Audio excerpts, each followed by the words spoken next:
In the preceding unit, we looked at punctuation and its role in reading comprehension. When you read, you understand a paragraph one sentence at a time. Without end punctuation, such as periods and question marks, it would be very difficult to figure out where one sentence ended and another began.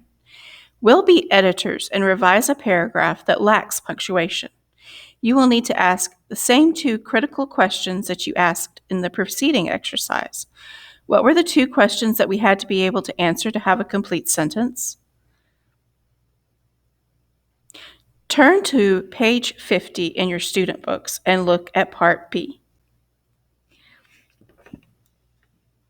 You are going to correct the sentences in the paragraph.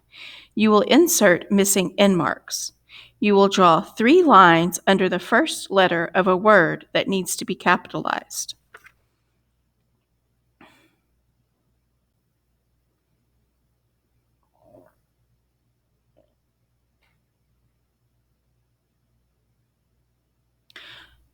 I am going to read the paragraph aloud without using any punctuation. Bats help bats eat insects. Insects bite people and pets. Too many insects kill crops. Many farmers would lose their farms. People would not have food. Bats help get rid of insects. That just sounds completely impossible to understand. So let's see if we can figure out where that first sentence ends.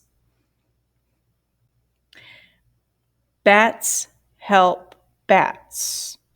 Okay, I think we've already gone too far. I think it's going to be bats help. Yep, we're going to put a period after help, and that means we're going to have to underline the B in bats 3 times. And since we're putting a period after help,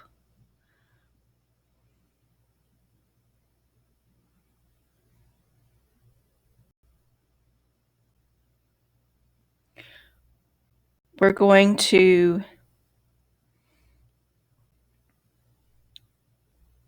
need to capitalize the B in bats, the next B in bats. And what does bats answer in that first sentence?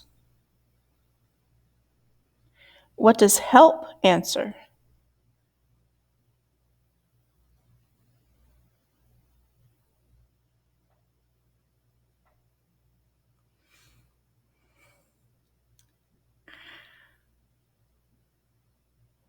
So those 2 words form a complete sentence. So let's see if we can figure out where the next sentence ends. Bats eat insects. Oh, wait. Probably not going to have those 2 words together, those same 2 words. So let's back up a little bit. Bats. What does bats answer? What does eat answer?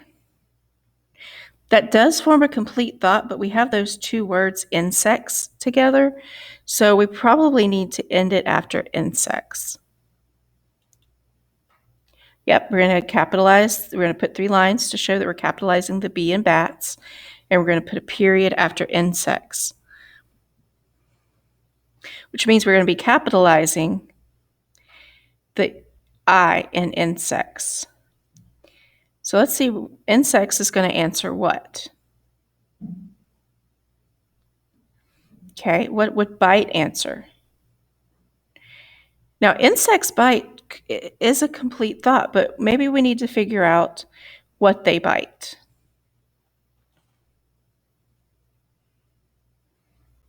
Okay, so our third sentence is going to read, insects bite people and pets.